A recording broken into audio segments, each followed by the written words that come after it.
Olá, pessoal! Vamos lá para mais uma aula, nossa quinta aula de filosofia online, né? Mas hoje eu quero fazer uma chamadinha aqui. Eu tô contente porque eu tenho visto que vocês têm acessado as aulas. Eu só espero que também tenham resolvido as atividades de tarefa, ok? Mas vamos começar com aquela vontade de falar o nome de vocês, de estar próximo de vocês. Eu vou fazer uma chamadinha aqui para a gente começar a nossa aula de hoje, ok?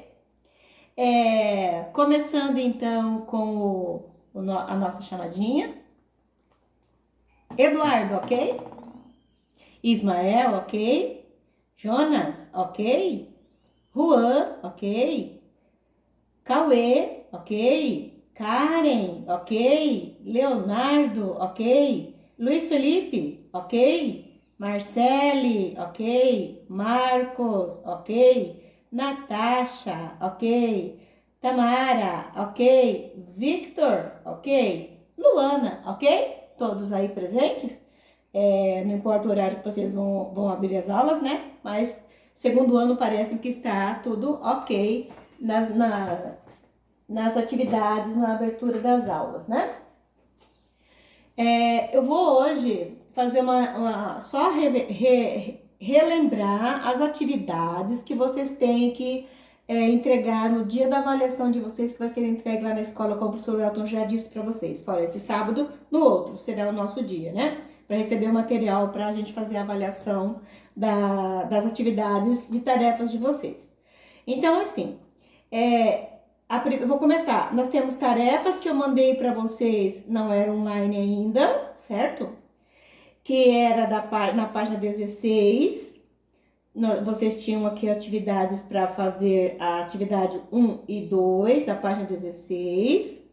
Depois, indo lá para a página 19, tínhamos mais uma tarefa, né? Que é também o exercício 1 e 2, que relações podem ser estabelecidas entre o conceito agostiniano de graça e os conteúdos dos textos citados anteriormente. Então, essas duas questões também era para ter sido feitas. Aí nós vamos para as atividades das aulas, né? Na página 21, vocês tinham mais duas atividades. O que é felicidade para você, né? Essas atividades que era para vocês fazerem, que é individual, que é pessoal, vocês podem deixar tudo na apostila. Se vocês fizeram na apostila, se fez no caderno, de repente seria bom vocês recortarem e colar aqui do ladinho, né? Fica mais fácil para fazer a correção. Mas como a gente não orientou isso vocês antes, tudo bem. Dessa vez vamos deixar. O que vocês fizeram, onde fizeram, entregam. Se for feito em uma folha e colado aqui, seria mais prático e com data, ok? Mas tudo bem, a partir de agora eu explico como será mais fácil para a gente fazer a correção. Depois nós temos também tarefa na página 23, que é o exercício 1, 2 e 3, né? Sobre como você avalia as 4 regras propostas por Descartes para orientar a ação na ausência de uma moral definida. Vocês têm aqui na página 22, que é a regra 1, 2, 3 e 4, né? Aí você colocar a tua opinião. Depois, segundo a 2 também, sempre pensando na ideia de Descartes com a tua ideia, né? Com o teu pensamento. Depois a 3, existem pessoas que agem sem recorrer a nenhuma referência moral, né? Justifique sua resposta, sim ou não, para você justificar pensando nesse conhecimento de Descartes, que vocês já viram, e na apostila também tem algumas informações para que vocês leiam, ok? Depois nós temos na página 25, que é um exercício só da letra A, B e C, né? Qual o papel das paixões na busca da felicidade? A gente tá falando sobre dentro das ideias de Spinoza, né? A B, você concorda com a tese que a tristeza diminui a capacidade humana de ser, preservar-se e agir, também ideia pessoal sua, dentro do conhecimento que foi passado de Spinoza. A letra C explica a compreensão de Spinoza, né? A ideia de Spinoza sobre os vícios e verdades. Vocês têm aí na apostila e também nas aulas que eu fiz explanação. Aí na página 26 vocês têm aquele quadro, né, de concepção ética. Ética segundo cada um dos pensadores, dos filósofos que a gente já estudou. Então é só vocês darem uma olhadinha nos pensamentos deles, que estão todos aqui na apostila, e colocar de forma simplificada onde estava mesmo a ética para eles, a concepção somente de ética de cada um. Depois vocês tinham na página 27 a hora de estudo, que é para ter sido resolvida também. Feito isso, vocês vão para o caderno de atividades, que eu já fiz uma revisão de conteúdos, lembra? Né? O caderno de atividades quase não tem nada para vocês escreverem mais objetiva. Só tem na última, na página 8 do caderno, que tem uma atividade. Vocês têm ali um texto, né? O exercício 13. Tem um texto de Descartes e depois para vocês escreverem, né? Tome por base o conceito de moral provisória desenvolvido por Descartes para responder as seguintes questões. Qual o significado da afirmação? É igualmente necessário que tenhamos alguma outra casa na qual possamos morar comodamente durante as operações? Então, aqui é para você colocar o conceito, né, de moral provisória do Descartes, né? Não esquecendo que ele pretendia construir uma nova ciência, né? Uma nova moral, que não tivesse equívocos. Pensa bem, lá quando você for dar uma olhadinha lá nas ideias dele, né? Que ele, pensando no passo que ele elaborou o método cartesiano para que não tivesse esses equívocos, né? Fosse mais certo, ideias mais positivas. Depois nós temos a letra B. Quais as máximas do Código Provisório elaborado por Descartes, né? Aí vocês têm aqui as 4, lembra das regras? Primeiro, segundo, terceiro e quarto. Primeiro, obedecer às leis, aos costumes. Segundo, ser firme e decidido nas ações, né? Siga as opiniões. Terceiro, vencer a si mesmo e não ao destino. Quarto, adotar a melhor ocupação. Então, vocês colocarem as 4 máximas, né? Do Código Provisório de Descartes. Então, esse é o caderno de atividades. Então, esse material é para vocês entregarem na aula, que nós vamos olhar, né? Vistoriar, para a gente aderir uma nota de atividades para vocês, que vai estar dentro da nota livre, ok? Agora, vamos para a nossa aula, né? Da nossa quinta aula. Que nós vamos ver um pouco sobre ética moderna e contemporânea. Dever e lei, imperativo e categórico, dentro das ideias de Kant. Começando, o que você entende por liberdade de expressão? Né? É importante que tenhamos liberdade de expressão, mas ela nos dá o direito a quê? Então, é isso que a gente vai estudar aqui hoje, nessa quinta aula nossa, tá ok? Então, a liberdade de expressão, ela passou a ser considerada como um direito fundamental na modernidade a partir do século XVIII, né? Lá quando foi criado já o artigo 19 da Declaração dos Direitos Humanos. Eu vou ler um trechinho para vocês da Declaração dos Direitos Humanos. Todo ser humano tem direito à liberdade de opinião e expressão. Esse direito inclui a liberdade de, sem interferência, ter opiniões e de procurar receber e transmitir informações e ideias por quaisquer meios e independentemente de fronteiras. Então, todo ser humano tem esse direito de expressão, né? Tá na lei, tá na declaração, desde lá do século XVIII. E nós vivemos agora nessa contemporaneidade mais ainda usando esse direito. Mas muitas vezes esse direito de liberdade de expressão as pessoas usam para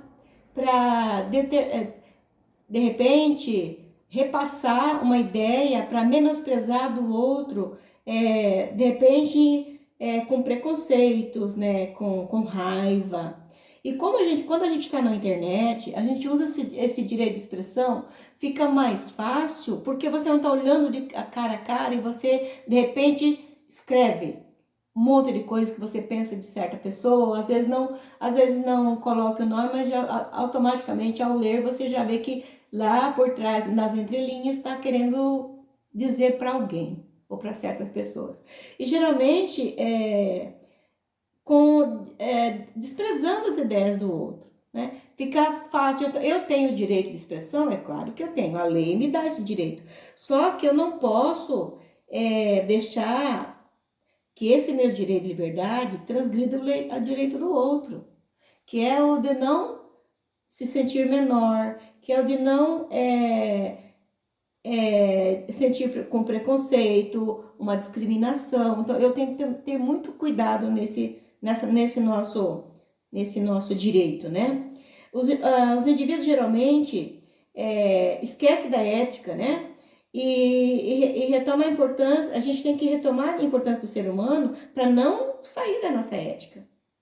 Para a gente colocar embasado alguma coisa, mas pensando que o que eu não quero para mim, não vou fazer para o outro. Se eu não quero que alguém escreva esse meu comportamento na internet, que não me respeite, que foge do meu comportamento, que me discrimina, se eu não quero para mim, não quero para o outro. Isso seria a ética, que muitas vezes, a maioria das vezes, está aí, né? Fora,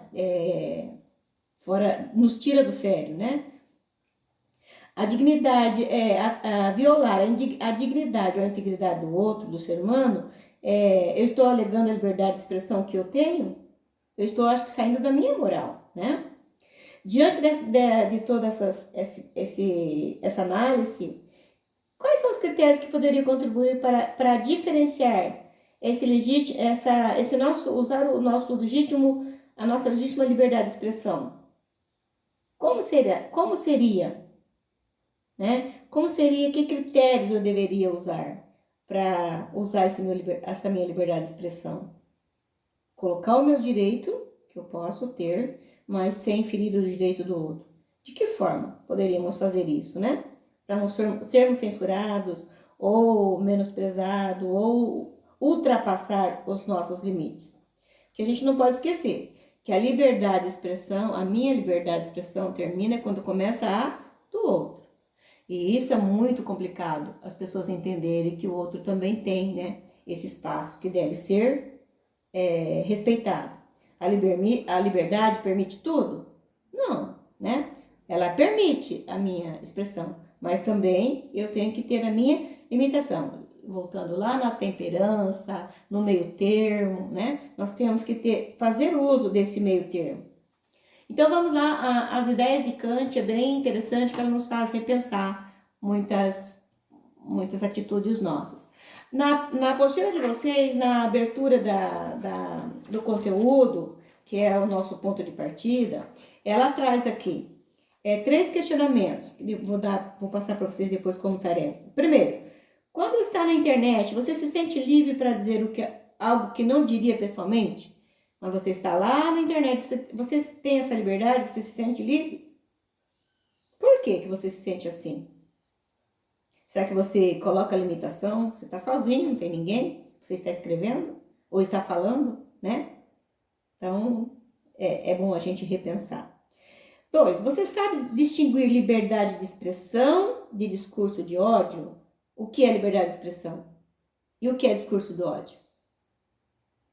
3, a liberdade de expressão deve ser considerada uma questão ética?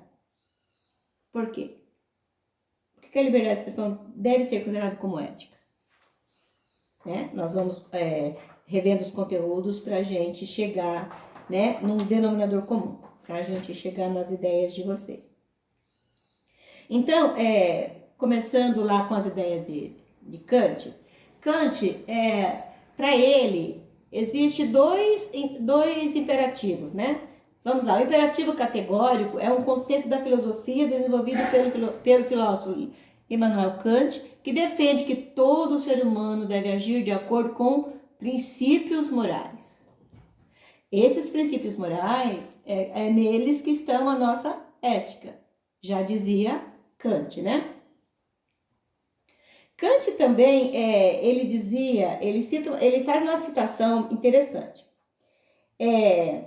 Ninguém nasce sem vícios. E defende a tese de que o ser humano é mau por natureza. Contudo, Kant também ele afirma que o ser humano apresenta uma inclinação em sentido contrário, na desobediência do pensamento contrário, né? que seja uma disposição primitiva para o bem. Então, toda a nossa disposição, toda a nossa fala, a nossa tese de defesa da liberdade, a gente tem que sempre pensar, colocar na frente a primitiva para o bem e não para o mal. Mesmo que eu não concorde com a ideia que um ser humano ele nasce mal por natureza, que ele não é do meio que ele vive, não é o meio que transmite para ele o mau caráter, né? Ele afirma que a inclinação, a gente sempre tem que ter um pensamento visando o bem e nunca o mal. Então, para eu visar o bem dentro da minha liberdade de expressão, dentro da minha fala, dentro dos meus princípios morais, eu tenho que primeiro pensar até que ponto vai ser bom eu falar, eu ter esse comportamento, eu ter eu defender esse ser humano, ou disponibilizar tal palavra para a pessoa. Né? Então a gente tem, segundo ele, é bem interessante. E ele mesmo diz, né? O que eu não quero para mim, eu não quero para os outros. Então, o que eu não quero para mim, que seria mal, se eu fazer para os outros, vai fazer mal para o outro também. Então, a ideia de Kant era bem nesse caminho, né? Ele diz que quando nós obedecemos a nossos impulsos, as inclinações ou inclinações, estamos exercendo a nossa liberdade. Então, quando eu obedeço os nossos impulsos, né, eu estou exercendo a minha liberdade. Mas também, em certas situações, os impulsos prevalecem e acaba refletindo o quê? As consequências daquilo que eu falo, daquilo que eu faço, das minhas atitudes. E essas consequências, segundo ele, a gente tem que pensar numa consequência boa, numa consequência mal. Mas o que é mal para mim é mal para o outro? O que é bom para mim é bom para o outro? Vale pensar, a gente pensar e refletir, né? A verdadeira ação livre, segundo Kant, consequentemente, uma ação, elas são decorrentes do exercício da razão e não da obediência às inclinações. A gente, muitas vezes, somos inclinados a dar respostas sem pensar duas vezes até onde ela vai chegar, como ela vai chegar nas pessoas, né? E isso é o que causa, muitas vezes, o desconforto do outro. Então, eu não pensei numa resposta, numa consequência do bem, mas sim numa consequência, né? Aquela vingativa, eu quero ver ele sofrendo, né? Eu quero dar o troco. Então isso, segundo Kant, não é legal para ninguém. Então vamos lá. Para Kant, um imperativo é qualquer plano indicativo de que uma determinada ação deva ser posta em prática, que seja submetida a uma análise. O conceito de imperativo analisa a motivação que leva o ser humano a agir em diferentes situações da vida. Emmanuel Kant dividiu o conceito de imperativo em duas vertentes: o imperativo categórico e o imperativo hipotético. Então, pensando, imperativo, qualquer plano indicativo de que uma determinada ação nossa deve ser colocada em prática, né? Então, ela tem que ser analisada antes de ter essa ação. Aí vamos lá. O que é imperativo categórico? O imperativo categórico tem como cerne do seu conceito o senso de moral, os princípios e o respeito.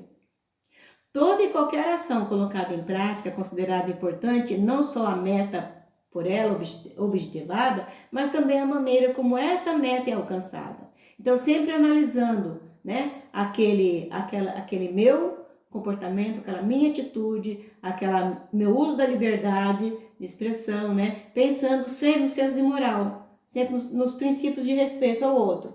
Se eu preciso ter um objetivo claro, como vai chegar até a pessoa? Porque se eu não tenho esse objetivo, como ela vai ser alcançada, eu posso estar fugindo da ética, né? Fugindo da moral. O imperativo categórico defende que os indivíduos deveriam agir em conformidade com aquilo que gostariam de ver como lei universal, ou seja, não deveriam fazer aos outros aquilo que não gostariam que os outros fizessem a eles. Então, o imperativo categórico defendido por ele é aquele que deveria constar em lei, né? Numa lei universal, teria que ser para todos, né? E assim, aquilo que eu não quero para mim, não faria para os outros. Vem daí essa frase, né? O que não quer para si mesmo, não faça para os outros. Por conta desse conceito de lei, o imperativo categórico também era designado de imperativo universal, porque seria uma lei universal, certo? Exemplo de imperativo categórico. Não dirige em alta velocidade. Veja que na frase acima, a consciência moral de quem profere a frase sabe que não dirigir em alta velocidade é um dever. É uma forma de não arriscar a própria vida e nem a vida dos outros. É ser responsável consigo próprio e com o próximo. Então, aqui veja, aqui é o quê? O meu comportamento, a minha atitude prevalecendo dentro do conceito universal, né?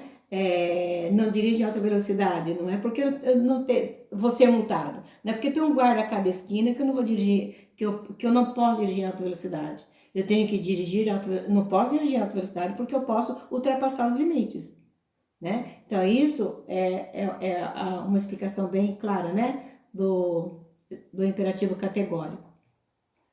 Aí vamos para o hipotético.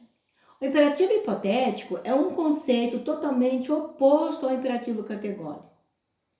A ideia central do imperativo categórico é o de seguir uma ideia como forma de alcançar determinada finalidade. Não importa os meios, não importa o caminho, eu preciso chegar a conseguir conquistar o meu objetivo. Não importa como vai ser. Existe uma relação direta entre ação e finalidade. Ou seja, para que X seja alcançado, Y precisa ser feito. Aí vamos pensar lá, né? Para que eu chegue em determinado lugar, eu preciso usar a alta velocidade para ser feito. E quando eu faço isso, eu saio da limitação, eu saio da moral, da minha ética, eu não estou pensando no outro, pensando em mim. Eu vou chegar, não importa de que forma. E vamos falar aqui da escola, né? Pensar assim no imperativo hipotético da escola. Você precisa passar de ano. Você vai fazer uma avaliação. Não importa de como você vai fazer essa avaliação, o importante é que você passe. Se você vai colar, se você vai copiar do colega, como você vai fazer para você passar, não importa.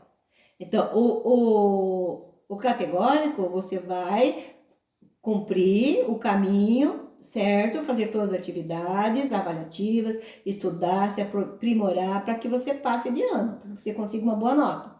No hipotético, você não fará isso, você vai passar por cima, mas você quer conseguir conquistar essa nota para você passar de ano, não importa como. Se você vai só colar, se você vai, de repente, tentar conversar com o professor para você tentar uma nota melhor, não importa como você vai fazer, né? Essa é a diferença do categórico com o hipotético. Esse imperativo é chamado de hipotético, pois a ação necessária para alcançar o fim poderá ou não ser colocada em prática. Consoante, quer dizer, usando a norma, né? A vontade e as inclinações de quem eventualmente a exercerá. Não é importante, no entanto, se essa finalidade segue os princípios da moral e da ética. Então, não importa como, eu vou conseguir atingir o meu objetivo. Exemplo de imperativo hipotético. Ainda usando, né, a direção. Se não quer pagar multa, não dirige em alta velocidade. Né? Se você não quer pagar multa, não dirige em alta velocidade. Observe que a frase acima, o indivíduo tem como principal preocupação o não pagamento da multa. E não se preocupando com moral, os bons costumes ou cuidado com o outro. A preocupação moral com a própria integridade de quem dirige ou com a integridade física do próximo não existe. Eu só quero, né, não pagar a multa. Os princípios kantianos. Segundo Kant, a moral do ser humano não depende nem está relacionada à experiência por ele vividas. Ou seja, é uma capacidade que já nasce com o ser humano. Ela é inata, segundo as ideias de Kant, né? A moral é inata. Sendo assim, todas as pessoas são capazes de distinguir o que é certo do que é errado.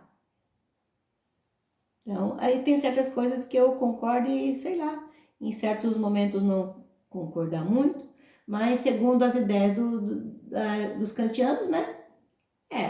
A pessoa já nasce, o ser humano já nasce com essa capacidade, né, de moral. Ela é inata. Sendo assim, todas as pessoas são capazes de distinguir o que é certo do que é errado. A capacidade, sim, de distinguir o que é certo do que é errado. Se eu vou fazer mal para o outro, estou errando, né? Então, essa capacidade é... Mas se eu ficar falando a minha ideia, daí a gente vai dialogar fora, né? O bom seria que estivéssemos juntos. Como não estamos, vamos continuar aqui. A ética kantiana ela é totalmente fundamentada no imperativo categórico. Caracterizava-se pela busca de fundamentos universais para a ação moral. Então, Kant sempre, né? A ética para ele é aquela em que ele se fundamenta na ação moral, né? E isso universalmente, não só para ele ou para certos grupos, mas universal. Seria uma lei, na verdade, segundo ele, essa busca dos fundamentos universais. A moral kantiana não tolera atitudes e ações motivadas por interesses, pois se baseia no dever de agir moralmente. Eu acho que eu tenho um pouco disso, sabe? Acho que eu carrego um pouquinho dessa moral aí.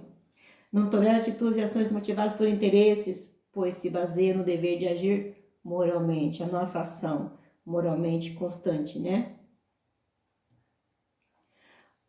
Uma curiosidade sobre Immanuel Kant. O pai de Kant era conhecido por ser um homem que pregava a verdade acima de todas as coisas. É possível perceber por meio de seus princípios de ética e moral que Kant foi diretamente influenciado pela austeridade ética de seu pai. Então aqui, né, ele já tinha, para ele já é nata, mas ele foi influenciado porque o convívio, a pessoa, os valores, as virtudes é passado, né, da geração de família dos pais. Então ele aqui tem essa curiosidade dele com o pai, né? O pai era austero, né? Cobrava tudo, não poderia errar. Eu tive uma vida assim meio assim que não poderia errar por fato de ser criado, né, por tia, por vó, então me cobrava muito. E eu sofri muito com esse, ainda sofro, de querer as coisas tudo muito certo, muito correto para não sair do caminho, e às vezes eu ultrapasso os limites por querer ser assim. Eu acabo sofrendo as consequências. Então, tem certas coisas que não nos faz bem, né? Tudo que é demais sobra. Aí aqui vocês têm, aqui na apostila de vocês têm para ler e refletir. Eu vou só fazer uma leitura prévia para depois explicar para vocês o conteúdo, né? Na apostila 6 de vocês têm aqui para ler e refletir um texto de Kant. Eu vou fazer uma breve leitura para explicar o que vocês vão fazer como tarefa. Leia o texto a seguir retirado da obra de Kant, no qual o filósofo apresenta a sua formulação para o imperativo categórico da moralidade. Veja que é o categórico, né? As ideias de Kant, né? O que ele defende. Ora, todos os imperativos ordenam de modo hipotético ou categórico. Os hipotéticos representam a necessidade prática de conseguir uma ação possível como meio para algo diverso que se quer, ou que, enfim, possivelmente se queira. Então, é a ação para ele conseguir atingir o objetivo. O imperativo categórico seria aquele que representa uma ação como objetivamente necessária para si mesma em relação a um outro fim. Finalmente, há um imperativo que, sem pôr no fundamento como condição qualquer outro objetivo a ser alcançado mediante uma certa conduta, ordena imediatamente essa conduta. Este imperativo é categórico. Ele não diz respeito à matéria da ação e ao que deve seguir-se dela, mas à forma e ao princípio do qual ela mesma decorre. E o essencialmente bom da ação consiste na disposição, seja qual for o seu resultado. Este imperativo pode chamar-se de imperativo da moralidade. Veja que ele pega bastante pesado, né? Em todos os textos dele sobre a moral, sobre a conduta do ser humano. O imperativo categórico é, pois, um só. E, em verdade, este age somente de acordo com aquela máxima pela qual possas, ao mesmo tempo, querer que ela se torne uma lei universal. Ora, se desse imperativo único podem deduzir-se como, a partir do seu princípio, todos os imperativos do dever. visto que a universalidade da lei, segundo a qual os efeitos ocorrem, constitui aquilo que propriamente se chama de natureza no sentido mais universal, que é a segunda forma. Isto é, a existência das coisas na medida em que é determinada segundo leis universais, assim o imperativo universal do dever poderia também ser do seguinte teor: age como se a máxima de tua ação devesse tornar-se mediante tua vontade, a lei universal da natureza. O Mário Sérgio Cortella, ele diz: se você tem vergonha de mostrar para as pessoas aquilo que você fez, não faça. Mesmo que você esteja fazendo escondido, as pessoas não estão vendo, cuide, não faça, se você não pode falar para os outros que você fez, né? Vem daí das ideias de Kant. Muito bem, essa frase aqui, guarde para vocês. Age como se a máxima de tua ação devesse tornar-se, mediante tua vontade, a lei universal da natureza, que seria para todos, para que todos tivessem esse tipo de comportamento, de atitude, né? Bom, gente, então a tarefa de hoje é, vocês vão resolver essa atividade da abertura da apostila, né, a do texto. Vocês podem escrever, fazer um pequeno texto, como a gente já vem fazendo, vocês já sabem como fazer. Faça num papel, no folha de caderno e colhe aqui em cima da página com a data. Assim vai facilitar para que eu faça a vistoria das tarefas, ok? Coloque a ideia de vocês aí, então, como vocês já estão acostumados a fazer dessas aberturas. Só fazendo e colando aqui em cima. E depois, vocês têm aqui na página 7, que é essa reflexão em ação, que é o 2 e o 3, certo? O 1 não vamos fazer porque teríamos que estar juntos para vocês produzirem um texto. Isso aqui eu vou deixar para, se a gente voltar logo, a gente faz quando voltarmos. Então, faça o exercício 2 e 3. Então, tarefa de hoje, o exercício 2 e 3 e a página da abertura, que é para fazer em folha e colar, né? Colocando a data e colando aí na apostila. Então, de agora em diante, tudo que vocês fizerem, coloque a data da aula, que fica mais fácil, tanto para vocês controlarem quanto para mim, para eu ver se você fez ou não. Certo? Então, até daqui a pouquinho que vou gravar a aula de Sociologia. Abraço a todos, beijo!